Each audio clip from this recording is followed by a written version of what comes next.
Dino Forager here, and I'm just gonna make a video today quickly about the farm.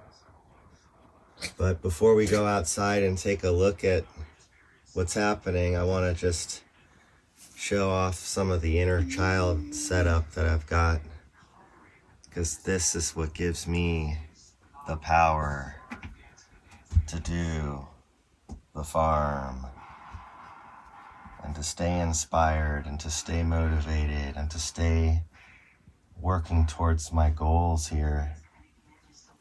And so, yeah, I spend a lot of time at the farm and just doing work and cleaning, and it's like a big job. And so let's go outside, and all of you guys should remember the good old days before you had responsibility and before you thought every day about money and before you had just so much on your plate. So here we go. Let's go outside, guys. Let's do it.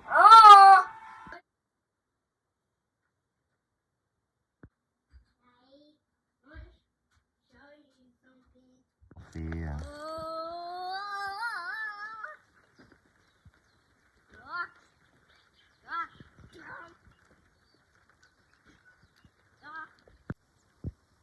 I wanted to mention this Batawi Sapodilla that I found at Paradise Plants. It was a big surprise to go in there and see this, because last year in the video I said they just don't offer many sapodillas on this island, and that the one that they do offer is called the Alano, and it's a Hawaiian selection, and you can hardly even find that. But I went into the store and here it is, Planted Hawaii, grafted this Batawi Sapodilla. So here's a development that's really new, or there's like a few mangoes. If I look around on the tree, they're sparse, but there's a few around. And these are a hybrid between Odorata and Mangifera fotida.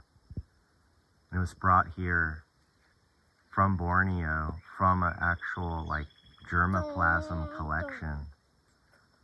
And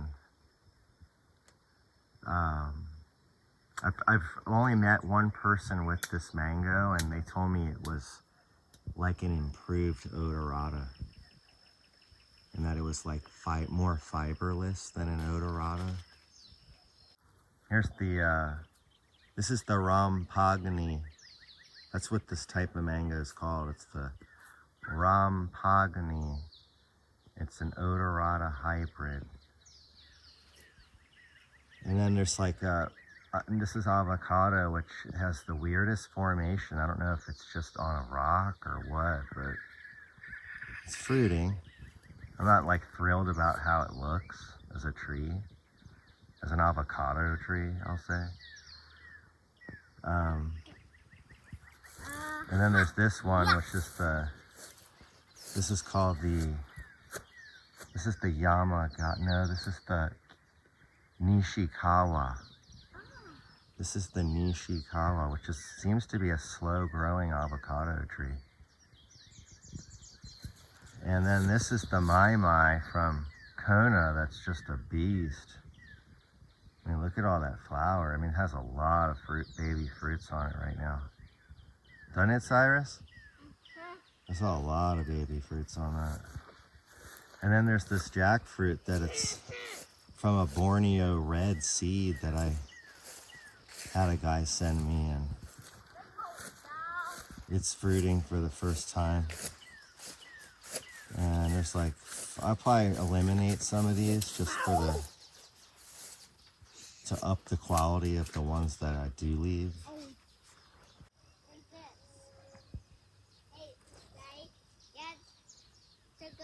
This way and this way. Like this. Hey, Daddy. Now they go this way and this way.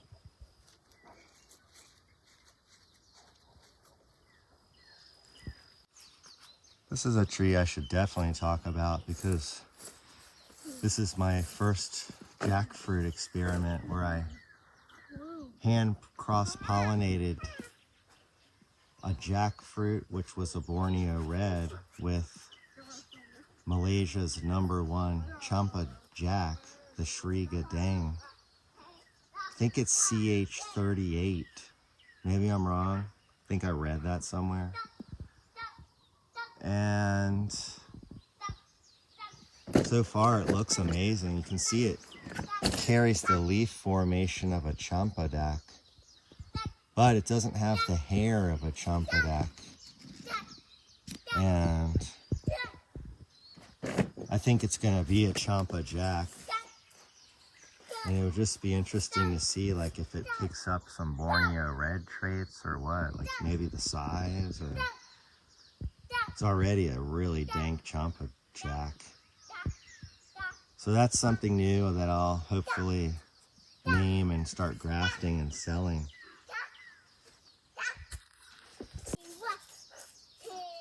This is a new addition to the farm, this shipping container. It's been super handy. I'm still adjusting to it even being here, but it's so new. But yeah, it's like nice to have the storage. I don't have a garage, so. Here's this avocado that went off last year and had 100 fruit easily. And Maybe a ladder can work. yeah, we might get a ladder. You have to use a ladder in My son wants a Tangelo real bad, and the highest, we can't figure out where the pole is. So he wants to go see the pole. But I just wanted to show this avocado that how much I cut it back. And now it's regrowing, and the ka'alu'u up behind it is flowering, and notice it has a lot of fruit on it. So I mean, it worked out beautifully that opened up the light for that tree to start getting fruit. And now this one, I don't know what this is going to do, if it's going to skip a year or it's going to flower in another month and then create fruit. I forget what it did last year. I just don't remember that I cut it back this drastically. And then I'll watch this too, and I'll make sure I clip out the suckers that don't need to be there and just let it focus on like the good branches. So here's a Patruk durian, and I just wanted to show that it's flanked by these dwarf Valencia oranges. And I see stuff like that being done in Indonesia. And so I wanted to kind of try it here, because it looked so beautiful. And that some of the layouts they had that I saw there, and with tangerines, and they were interplanting tangerines with marigolds and jackfruit, and it was just really wild to see that. And lemongrass and cool stuff. So abundance of oranges this year. This is the first year for abundance of oranges, and the trees are still so small, but they're producing so much.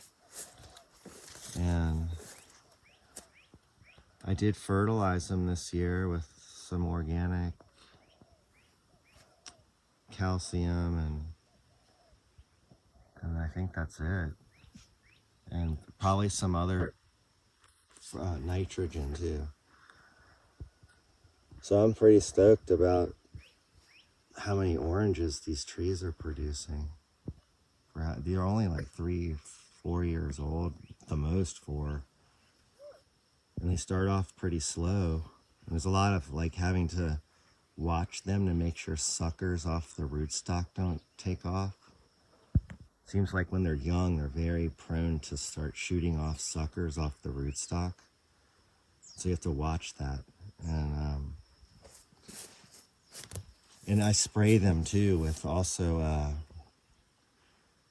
because they get sometimes like a black filth on the leaves from ants maybe or something. And so I just spray it with soapy dish soap, or I'm sorry, peppermint even soap, and sometimes with neem oil and sulfur powder. And that seems to keep it all in check. It's so fast. You are so fast. Once you get that momentum going, you're so fast. It's just too fast. This is a durian that I have that I don't know that anyone else really has this on the Big Island except me and the farm that it's from. And it's a Temple Gold, and I'm pretty excited about it, especially because the mother tree grows at 0 elevation or 50 elevation, and this one's growing at a 1080 elevation, so it'll be fun to see the differences here.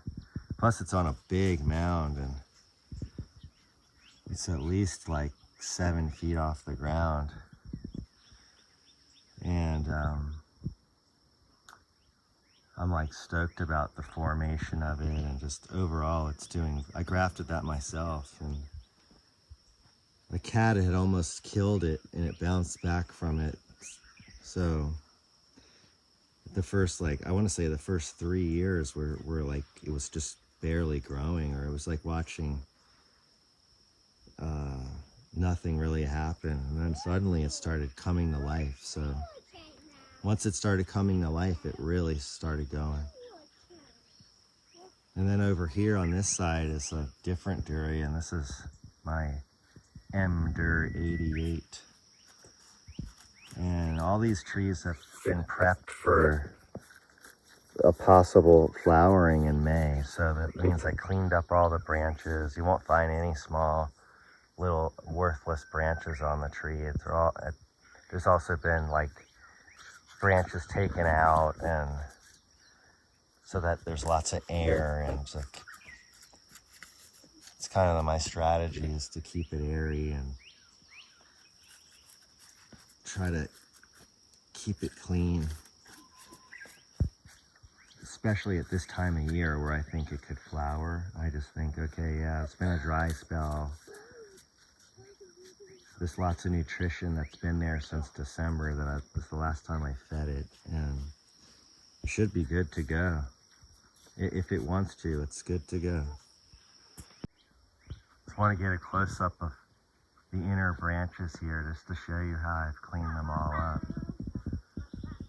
and that you won't see any dead stuff or little stuff right now. Anything that's new that wants to grow, I'm clipping, unless it's the top, which I'm allowing to grow. But just to show you how clean it is in there. Well, it's time to celebrate because meringues are flowering. And there's a bunch of flowers, so almost every limb has flowers on it. So I got 5 off this tree last year, and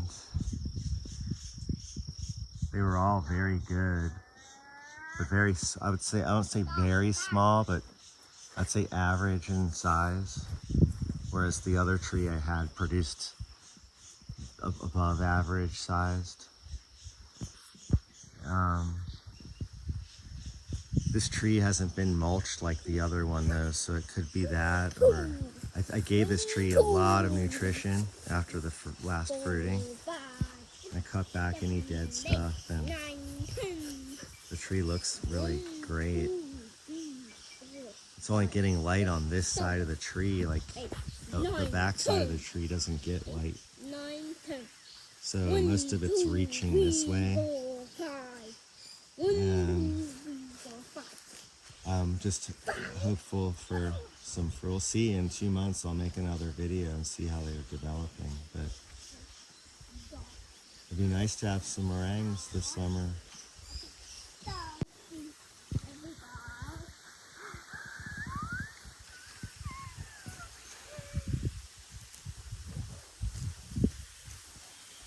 It smells this. Oh, you found the root beer plant. This is another one of my jackfruits. My Borneo Reds crossed with Sri Gadang.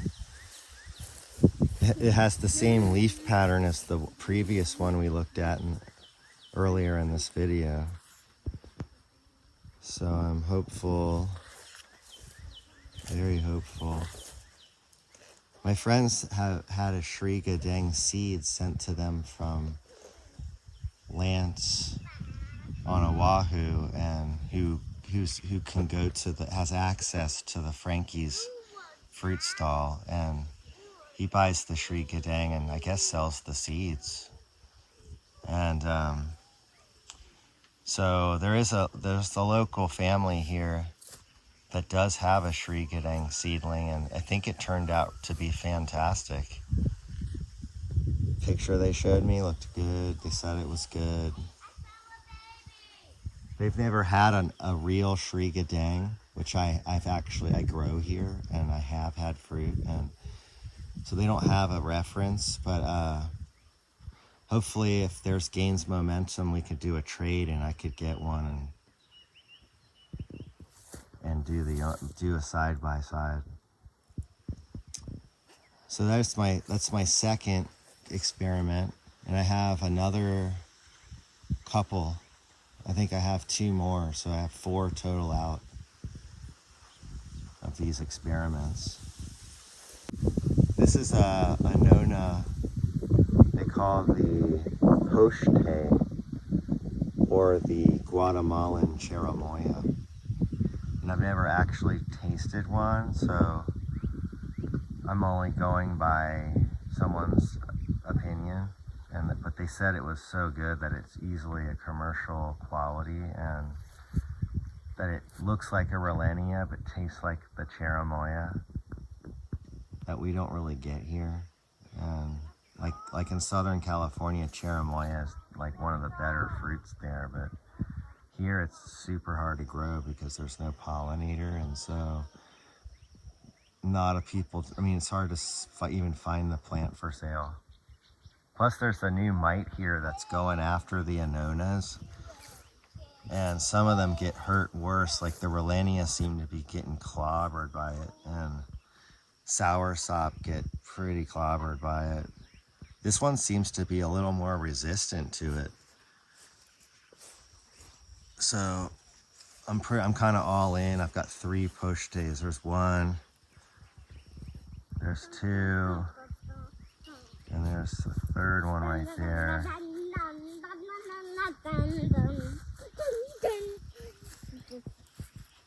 And this is a breadfruit from Malama Key Road that I was able to air layer before it was all taken by lava. But it was from a awesome homestead in the back of Malama Key Road. All gone, or most of the neighborhood completely engulfed by lava.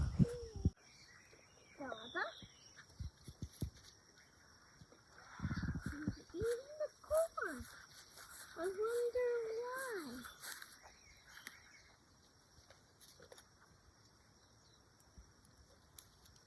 Oh, what a baby. I just want to show everybody how this is how you break a jackfruit down. Okay, initially I left a few limbs with some leaves on it, and then once these started, these new starts, I cut everything. The rest that was I remained back to it like nice shape, and I just clipped out what I didn't want to grow, and now I'm just sticking with this. Those shoots are the shoots that are going to become the new limbs.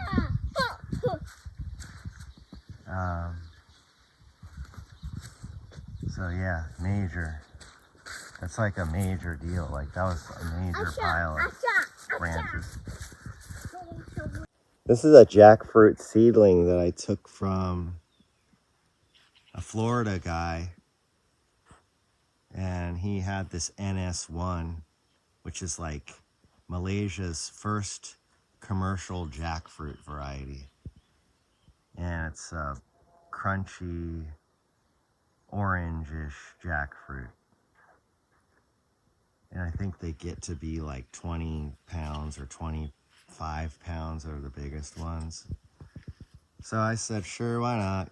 I'll give it a shot. If it's Malaysian and it's been popular, it's kind of an old jackfruit. And so maybe to a lot of growers, not that exciting because it's like old. It's probably from like the 80s. So I don't know what to expect from this as far as latex. It might be a mess inside. Or it might not. So far, honestly, it hasn't been productive at all. It's done nothing since it's been here. This is the first year it's actually had a flower on it. So there's a female flower. I've pollinated it like 3 or 4 times. And it may or may not do anything.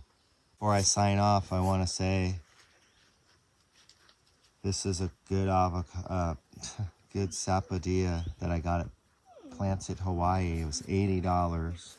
It's a dwarf, and I should have showed you the tree. I have an older one, but it's like got 100 sapodilla on it. So this one's called the macaque. So if you see it at at Paradise Plants, I would get it. This is my last project here for the season, is preparing for another shipping container. There's one, and then I'm gonna have another right here. And I thought I was gonna be able to rake this by hand, but after 4 hours, I says, you know what? This is like insanity.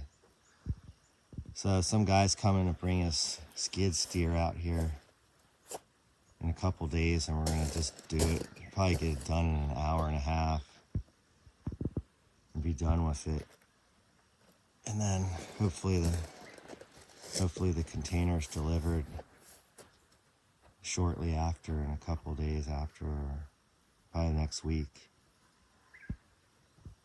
So thanks everybody again, and yep, bye. Bye. Bye, and we'll be back soon with another update. There's a lot going on here, and I just try to keep the videos reasonable, and so it's not too much to absorb. More later. Many blessings. Thank you.